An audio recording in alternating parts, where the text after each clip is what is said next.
masih dalam Jagongan Warung VW edisi Ramadan. Nah, sekarang saya berada di depan Masjid Mu'adh Jabal Mosque ya, di daerah Detroit, tidak jauh dari kota Hamtramck. Nah, daerahnya sekarang ini kelihatan aman ya sekarang ya. Jadi anak-anak bermain bola, lari ke sana kemari. Tapi sebelum masjid ini didirikan sekitar tahun 70-an, pemirsa, daerah ini adalah daerah sarang penyamun istilahnya ya, dari banyak kejahatan, miras, obat-obatan, dan lain-lain. Kemudian masjid ini dibangun di atas sebelumnya gereja ya. Kemudian masyarakat muslim dari kebanyakan keturunan Yaman ke sini, kemudian membawa dampak yang luar biasa terhadap lingkungan. Sore itu anak-anak bermain bebas. Ada yang bermain bola ataupun meluncur lincah di jalanan di atas sepatu rollerblade. Keceriaan anak-anak bermain sehabis pulang sekolah ini menjadi pemandangan sehari-hari di salah satu sudut kota Detroit, Michigan ini. Namun, di awal tahun 70-an, para orang tua di wilayah ini tidak akan membiarkan anak-anak mereka bermain di jalan. Pasalnya, saat itu daerah ini dikenal rawan kejahatan dan menjadi pusat perdagangan narkoba serta prostitusi. Masa kegelapan itu kemudian berubah ketika imigran dari Yaman datang dan bermukim di perkampungan ini. Pendatang Yaman yang sebagian besar bekerja di pabrik-pabrik mobil membeli rumah yang waktu itu harganya sangat murah. Bahkan ada satu rumah yang harganya hanya $1.000.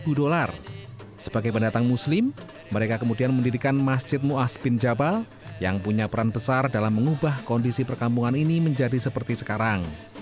When they built a mosque there and bought the building, converted it into being a mosque, then they started making investments in the neighborhood. In a space that had been basically abandoned and was very dangerous is now economically very viable.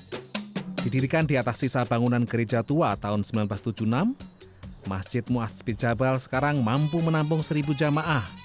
Masjid ini menjadi salah satu masjid di kota Detroit yang diizinkan mengumandangkan azan keluar dengan pengeras suara.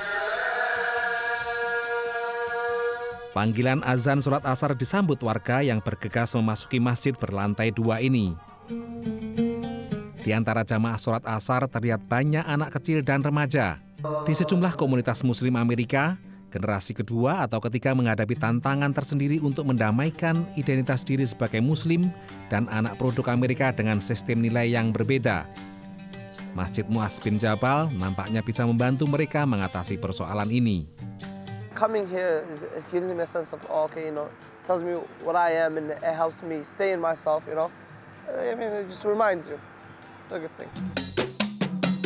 Sebagai jantung komunitas, Masjid Mu'adh bin Jabal dikelilingi perumahan penduduk, pertokoan, klinik kesehatan, dan sekolah. Harga rumah di sini sekarang sudah ada yang mencapai ratusan ribu dolar. Namun mereka tidak akan menjual rumah mereka karena sudah merasa nyaman tinggal di sini.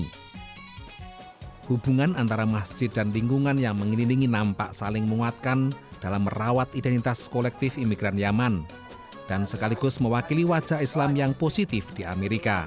If you take a look at any Islamic center in the United States and then you go back to the Medians. If you take, for perfect example, Mecca, the shrine, everybody knows it. If you would take that away from where it's placed, what do you have? You have nothing but a desert. And that actually is pretty much carbon copy throughout the world. No matter where you come from, if there is a house of worship, the community tend to want to be close to it. And in here is a perfect example. Without this mosque, this neighborhood has nothing to offer. So by having this mosque, we were offered the opportunity to practice our religion, and in return, we have offered to our community back very safe environment, stable houses prices, even when the economy collapsed. Di tengah retorika sejumlah politisi yang menyudutkan masjid sebagai sarang radikalisasi Islam di Amerika, Masjid Mu'adh bin Jabal menjadi bukti bahwa ia telah menjadi agen perubahan sosial bagi lingkungan di sekitarnya. Dari Detroit, Michigan, Supriyono dan Alam Burhanan melaporkan. Oke. Mana yuk?